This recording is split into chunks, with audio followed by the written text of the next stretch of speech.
오늘 저희들에게 주시는 하나님의 말씀은 요한일서 5장 5절로부터 13절까지 말씀되겠습니다.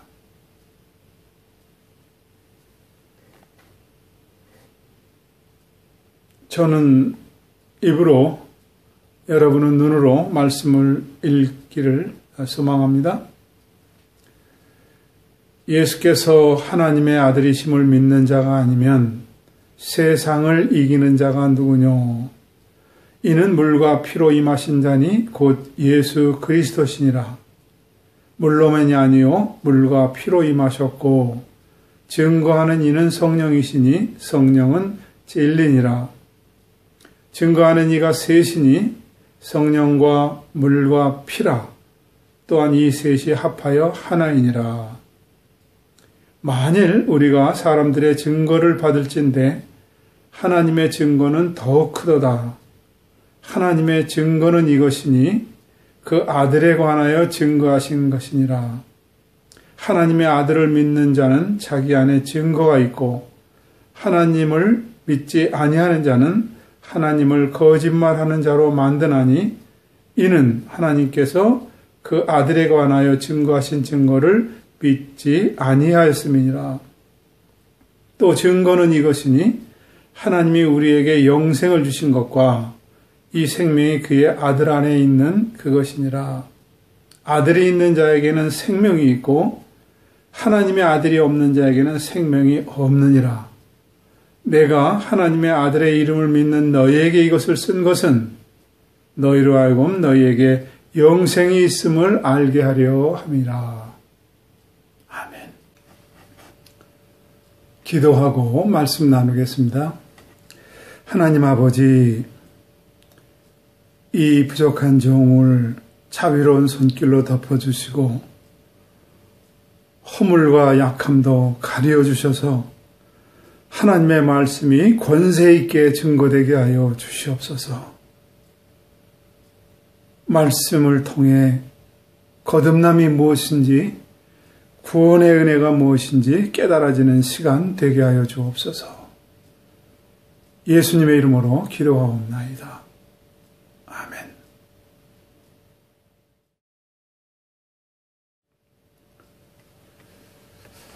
오늘 말씀은 지난주와 연결된 말씀이라 지난주의 말씀을 다시 한번 요점을 정리하고 이어나가도록 하겠습니다. 우리는 열심히 공부하고 열심히 일을 합니다. 그 이유는 삶의 질이 좋아지고 또 노후라든지 교육이라든지 안정된 삶을 위해서 열심히 공부하고 일합니다. 이렇게 열심히 공부하고 일해서 얻어진 것이 물질, 돈이나 아니면 힘, 권력입니다. 이런 것들을 많이 가진 사람을 우리는 성공했다, 그렇게 이야기합니다. 이것은 모든 사람들의 보편적 가치입니다. 세상적 가치입니다. 갖고 싶어 하는 것입니다. 물론 그리스도인들도 열심히 일하고 공부합니다. 그 외에도 우리는 하나님 앞에 나아가서 예배하고 헌금도 하고 그리고 기도도 합니다. 그런데 이 모든 것들이 예배적인 행위가 결국 성공, 돈이나 힘을 얻기 위한 것이라면은 이건 우리가 다시 한번 깊이 생각해 봐야 됩니다. 그래서 지난 시간에 우리는 이 세상에서 성공이 아니라 승리해야 된다 하는 말씀을 드렸던 것입니다. 만약에 우리가 성공하기 위해서 열심히 하나님을 섬긴다면은 세상 사람들은 세상적인 방법으로 노력으로 성공하려 하고 그리스도인들은 하나님 의지에서 성공으로 가고 싶어 한다면은 이 모든 것이 세상적인 가치가 아니요 육신이 살아있는 동안의 삶입니다. 우리는 그래서 세상에서 성공하는 게 아니라 승리해야 된다는 거예요. 만약에 성공이 목적이고 목표라면 이건 비참한 겁니다. 왜? 이 세상을 주관하는 것은 흑암의 권세요, 마귀의 권세라고 말씀을 드렸습니다. 이런 세상적인 구조에서 내가 성공하려면은 끊임없이 타협을 해야 되고 어떤 때는 반칙을 해야 되기 때문에 제가 something wrong 그렇게 얘기한 겁니다. 물론 건강하게 그리고 정직하게 살아서 나에게 많은 부가 온다면은 그것은 감사해야 될 일이죠. 다시 한번 말씀드리면은 우리는 세상에서 성공이 아니라 승리해야 된다는 거예요. 승리하기 위해서 금식 기도하고 승리하기 위해서 은사를 체험한다면 좋은 일이지만 성공하기 위한 거라면은 깊이 생각해 보시기 바랍니다. 그럼 우리는 세상에서 어떻게 승리할 수 있는가? 이겨나갈 수 있는가? 그것이 5절 말씀입니다. 예수께서 하나님의 아들이심을 믿는 자가 세상을 이긴다는 거예요. 아주 간단합니다. 예수가 누군데 우리를 세상에서 승리하게 하지? 6절에 이 이는 예수님은 물과 피로 임하신 자니 곧 예수 그리스도시니라 그랬어요. 이 그리스도라는 말은 기름 부음 받은 자란 말이거든요. 헬라어로는 크리스토스, 히브리어로는 메사야, 메시아입니다. 이 기름 부은 자는 곧 왕을 말하는 거예요. 구세주를 말합니다. 여러분, 다윗이 어렸을 때 사무엘 선지자에 의해서 기름 부음을 받아서 앞으로 장차 왕이 될 거라고 한 것을 우리는 기억합니다. 그래서 기름 부었다는 말은 왕이다 그런 말이에요. 구세주다 그런 말이에요. 그런데 이스라엘이 다윗으로 솔로몬이 백성들이 원해서 왕을 세웠다가 패하고 하나님이 다윗을 왕으로 세우지 않았습니까? 그런데 솔로몬이 무려 1,000명이나 되는 첩과 아내를 얻어서 그 각국에서 온 여자들이 자기들이 믿는 이방신을 가져 들어와서 온 나라가 우상천지가 됐습니다. 하나님이 진노하셨어요. 그래서 여로보암과 르호보암 때 왕이 나라가 둘로 쪼개져서 북쪽엔 이스라엘이 됐고 남쪽엔 유다라는 이름으로 가지고 살았습니다. 북이스라엘은 주전 722년도에 아시리아에게 멸망돼서 다 지배 아래 들어가서 피가 섞여서 그 땅을 사마리아 땅 해서 그 땅을 왕래를 안 했던 것입니다. 그런데 남유다도 586년에 바벨론 침공에 의해서 멸망당하고 포로로 끌려간 사람들이 다니엘이나 에스더나 이런 사람들 아니겠습니까? 그래서 600년 넘도록 왕이 없었어요. 그러니까 이들은 다시 다윗 왕조 핏줄 안에서 왕이 올 것을 고대하고 있었습니다. 그런데 예수님이 이 땅에 오는데 예수님을 보니까 꼭 왕인 것 같아요. 메시아인 것 같아요. 왜냐하면 신명기 28장에 보면은 아브라함에게 약속하셨죠. 모든 민족 위에 뛰어나게 할 것이다. 머리가 되고 너는 꼬리가 되지 않을 것이다. 너는 위에만 있고 밑에 있지 않을 것이라고 하는 이 약속을 이룰 사람. 다시 말해서 유대인들이 갖고 있던 메시아, 익스펙테이션, 대망하는 사상이 바로 그 능력 있는 왕이 와서 로마 압제로부터 독립을 해주고 빨리 이스라엘 백성들이 선민이 되는 것. 이것을 지금 학수고대하고 있는데 예수님이 오시는 거예요. 그래서 백성들이 보니까 예수님이 때로는 물 위를 걸어요. 때로는 풍랑치는 파도를 잠잠하라 하니까 물이 잠잠해져요. 죽은 자를 살려요. 그래서 예수님이 정치적으로 메시아라고 생각을 했어요. 로마 압제에서 벗어나게 해줄 분이라고 생각을 했어요.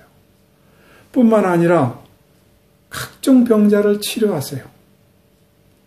눈먼 자에게 보게 하시고 중풍병자를 일으켜 세우시고 무능병자를 깨끗하게 하시고 각종 병자를 치료하시는 거 보니까 이분이 왕이 되면 모든 병의 문제가 해결될 것 같아요. 때로는 오병이어의 기적을 통해서 배고픈 자들을 먹이는 거 보니까 이분이 왕이 돼야 경제 문제가 해결된다고 봤어요. 뿐만 아니라 죄인들을 용서하는 것 보니까 이분이 메시아다, 왕이라고 생각을 했어요. 그래서 예루살렘 예수님이 입성할 때에 모든 백성들이 나와서 종려가지를 흔들고 호산나 호산나 다윗의 자손이여 하고 왕처럼 추대를 하고 겉옷을 벗어서 그 지나가는 길에 깔아드렸던 거죠. 그런데 이것은 예수님의 제자들도 마찬가지였어요.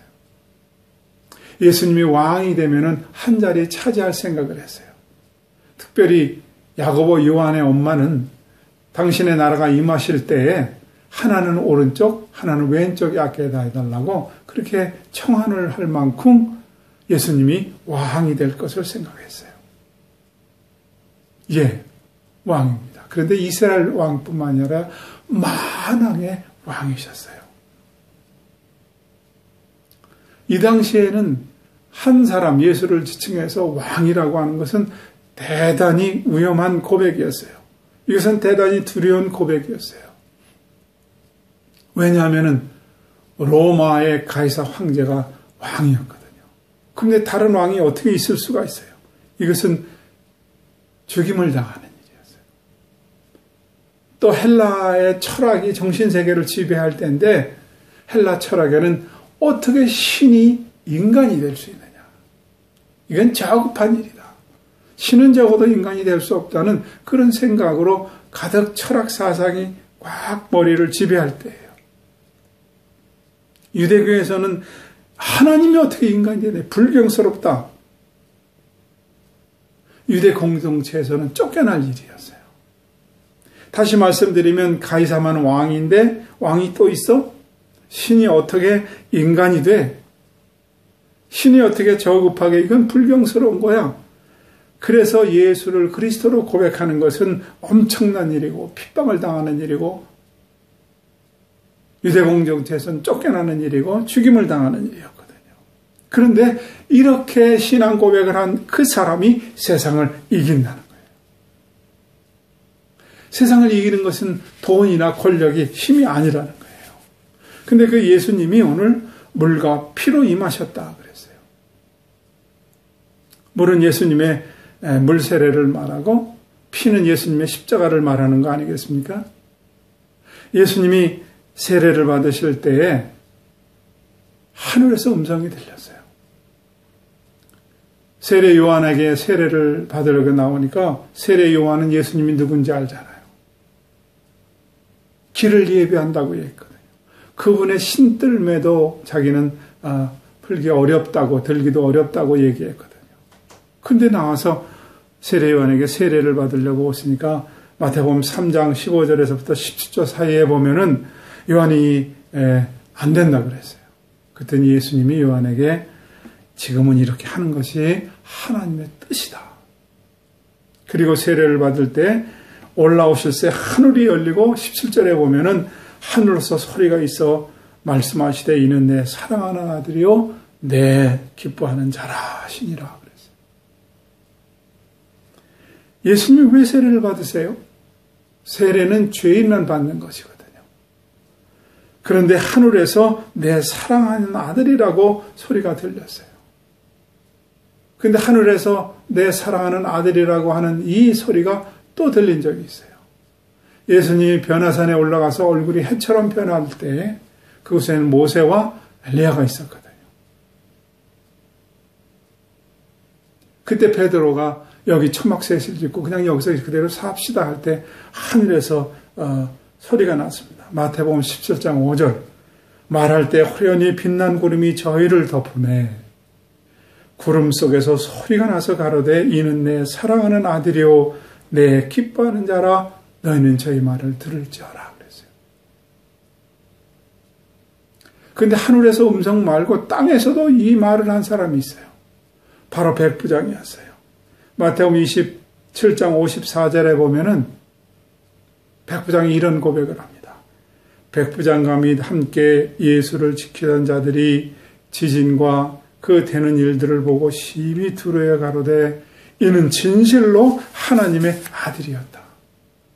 세례를 받을 때도 변화산에도 십자가에 죽을 때도 하나님의 아들이라고 하는 그런 소리가 있거나 고백이 있었어요. 이 말은 무슨 말이냐면 예수가 그리스도인데 왕인데 구세주인데 완전한 인간으로 오셨고 완전한 신이었다는 거예요. 여러분 이 예수님이 완전한 신이고 온전한 인간이라고 하는 것은 종교적으로는 딴 데는 없는 것입니다. 이 고백을 한 사람이 누가 있죠? 바로 베드로였어요. 마태복음 16장 16절 17절에 보면 주는 그리스도시요 살아계신 하나님의 아들입니다. 주는 그리스도시요 살아계신 하나님의 아들입니다. 17절에 보면 예수께서 대답하여 가라사대 바요나 시몬아 내가 복이 있도다. 이를 내게 알게니는 혈육이 아니요 하늘에 계신 내 아버지니라 그랬어요. 베드로가 주는 그리스도시며 왕이시며 살아계신 하나님의 아들입니다 하는 이 고백은 내가 배워서 한 게 아니야, 혈육이 아니야, 하늘에 계신 내 아버지라는 거예요. 여러분, 이것은 무엇을 증거하는 것인가? 7절에 보겠습니다. 증거하는 이는 성령이시니 성령은 진리니라. 8절에 증거하는 이가 셋이니 성령과 물과 피라. 또한 이 셋이 합하여 하나이니라. 물과 피와 성령이 증거하는 것이 뭐예요? 9절에 보니까 아들에 관하여 증거하신 것이라. 10절에는 하나님의 아들을 믿는 자에게는 증거가 있다. 11절에는 증거는 하나님이 우리에게 영생을 주신 것과 이 생명이 그의 아들 안에 있는 그것이니라. 증거가 있는데 그 증거는 하나님이 우리에게 영생을 주신 것과 그 생명이 그의 아들 안에 있는 것이라. 이 생명이 뭐예요? 12절에 보니까 아들이 있는 자에게는 생명이 있고 하나님의 아들이 없는 자에게는 생명이 없느니라. 종교적인 행위를 가지고 있는 사람은 아들이 없는 거예요. 뭐가 있어요? 예수를 믿는 자가 영생이 있고 구원이 있다는 거예요. 종교적인 행위, 종교적인 열심은 구원이 아닌 것입니다. 그런데 바리새인들은 종교적인 행위로 구원이 있다고 생각을 하고 믿었어요. 그래서 열심히 11절을 하고 열심히 제사를 드리고 일에 2번은 그 음식을 하고 이런 행위가 구원을 주는 줄 알았어요. 이건 종교예요. 모슬렘들도 여러분 한 달 동안 라마단 행사를 지킵니다. 하지 때 순례를 합니다. 사우디의 메카를 가서 카바 신전을 1박바퀴를 돌아요. 잠잠해서 물을 마시고 미나에 가서 돌을 던지고 귀신 쫓는 행위를 해야만 천국에 간다고 합니다. 이건 다 종교예요. 뿐만 아니라 라메오 같은 데도 보면은 오체 투지하지 않습니까? 세 걸음 걷고 바닥에 먼 몸을 대서 5군데의 몸이 땅에 닿고 다시 일어나서 또 세 걸음 걷고 또 하고 이렇게 하기를 몇 달, 1년을 하면서 이들은 자기들이 원하는 어떤 구원에 도달한다고 생각해요. 이거 다 종교입니다. 오직 예수가 그리스도임을 믿는 자가 구원이 있다는 거예요. 목사님, 나는 아직 술, 담배도 못 끊었는데 구원이 있다니요. 여러분, 술, 담배를 끊는 것으로 인해서 구원이 주는 어떤 행위가 아니라니까요. 예수를 믿으면 구원이 있다는 거예요. 여러분들이 이걸 착각하시면 안 돼요. 만약에 제가 투자 입문을 해서 미국의 캐나다의 시민권을 가졌어요. 그럼 아직 미국의 법을 잘 몰라요. 캐나다의 시민으로서의 모든 걸 잘 몰라요. 그래도 저는 시민권자예요. 제가 망명을 해서 아니면 미국이나 캐나다로 시민권을 얻었어요. 그러면 미국에 대해서 잘 몰라도 저는 시민인 거예요. 이것은 뭘 말하는가? 예수를 믿으면 내 신분이 변화됐다는 거예요. 그러나 수준이 변화되는 건 다른 문제예요. 내가 미국 사람으로서의 어떤 수준이 변화되는 것, 내가 하나님의 백성으로 수준이 변화되는 건 다른 문제예요. 여러분, 예수를 그리스도로 왕으로 영접했으면 구원이 있는 것입니다.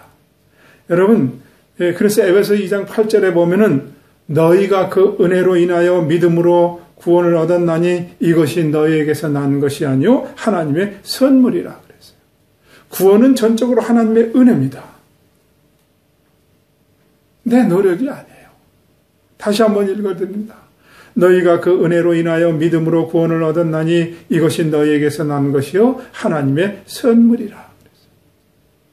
그러면은 예수를 주로 고백하면 구원을 받았다고 하는데 이것을 어떻게 증거하죠? 고린도전서 12장 3절에 그러므로 내가 너희에게 알게 하노니 하나님의 영으로 말하는 자는 누구든지 예수를 저주할 자라 하지 않고 또 성령으로 아니하고는 누구든지 예수를 주시라 할 수 없느니라 그랬어요. 성령이 아니고는 아무도 예수를 주시라 할 수가 없어요. 예수님을 내가 주로 고백했다는 것은 하나님의 영이 임해서 그것이 가능한 거예요. 베드로가 주는 그리스도시요 살아계신 하나님의 아들입니다 할 때 이를 내게 알게 하시는 하나님이라는 거예요. 내가 어떤 종교적인 행위가 아니에요. 예수님의 영이 내 안에 있기 때문에 그것이 신행으로 고백이 가능한 거예요. 이 영이 내 안에 있는 사람, 이것이 2주 전에 내가 너희 안에, 너희가 내 안에 그런 말이거든요. 이런 사람은 절대 외롭지 않습니다. 코로나로 인해서 우울증을 호소하는 사람들이 많다고 그럽니다. 저도 작년에 2020년도에 우리가 3월 둘째 주부터 예배가 폐쇄됐거든요. 종교성에 의해서 예배 드리면 안 된다. 그리고 한 달여 지나고 난 뒤에 집사람이 갑자기 무릎에 이상이 생겨서 휠체어에 실려서 비행기를 타고 한국에 가서 5개월 동안 치료받고 재활했던 일이 있었습니다. 그때 사람들이 저에게 어떻게 5개월 동안 혼자 있을 수 있어요? 어디 돌아다니는 것도 조심스럽잖아요. 혹시 코로나 걸리거나 옮길까봐. 사람들 우울증 걸리는데 목사님 어떻게 견디셨어요? 그렇게 질문하는 사람이 있어요. 여러분, 제 안에 있는 성령님과 저는 동행했어요. 이야기했어요. 하나님, 이 코로나를 통해서 우리가 무엇을 깨닫습니까? 하나님, 저의 남은 삶이 얼마나 남았습니까? 하나님, 참 못나고 그리고 못나게 삶을 살았습니다. 그런데 마지막 끝은 아름다워지고 싶습니다. 마지막 하나는 잘했다. 그렇게 칭찬받고 주님 앞에 서기를 원합니다. 가진 거 다 나누고 기도하고 그리고 주님 앞에 가기를 원합니다. 계속해서 저는 성령님과 대화했어요. 때로는 걸으면서도 대화하고 때로는 묵상하면서도 대화했어요. 우울증을 호소할 수 있는 시간이 별로 없었어요. 5개월 혼자 별로 말 안 했지만 저는 주님과 계속 대화했거든요. 여러분 안에 그리스도의 영이 있습니까? 성령이 있습니까? 어떻게 알아요? 하나님을 아버지라 그렇게 부르는 사람은 성령이 있어서 가능한 거예요. 하나님의 영이 있어서 가능한 거예요. 주기도문을 합니다. 하늘에 계신 우리 아버지요, 이렇게 고백할 수 있는 사람은 성령이 여러분 안에 있는 겁니다. 우리는 사도신경을 외웁니다. 전능하사 천지를 만드신 지으신 하나님 아버지를 내가 믿사오며 하나님을 아버지라고 할 수 있습니다. 기도할 때 하나님 아버지 기도합니다. 성령이 있어서 가능한 거예요. 성령이 있어서 가능한 그것은 사도 요한은 뭐라고 얘기하느냐? 오늘 본문 13절에 내가 하나님의 아들의 이름을 믿는 너에게 이것을 쓰면 너희로 하여금 너희에게 영생이 있음을 알게 하려 함이라. 하나님을 아버지라고 하는 거예요. 예수님을 영접했어요. 여러분 안에 영생이 있다는 거예요. 근데 영생이 있는 걸 모르고 믿는 사람들이 참 많아요. 선한 삶을 살면은 결과로 얻어지는 것이 영생이라고 생각해요. 아니에요. 잘못 믿고 있어요. 십자가 옆에 강도가 선한 일 한 적이 있나요? 남편을 5이나 바꿔야 되는 기가 막힌 운명을 가진 사마리아 여인이 언제 선한 영향력을 나타내고 살았겠습니까? 아니에요. 영접하는 자. 그 영접하는 자에게 여러분 영생을 주신다는 거예요. 모태신앙을 가진 사람들은 이것이 불분명한 사람이 많아요. 구원의 확신.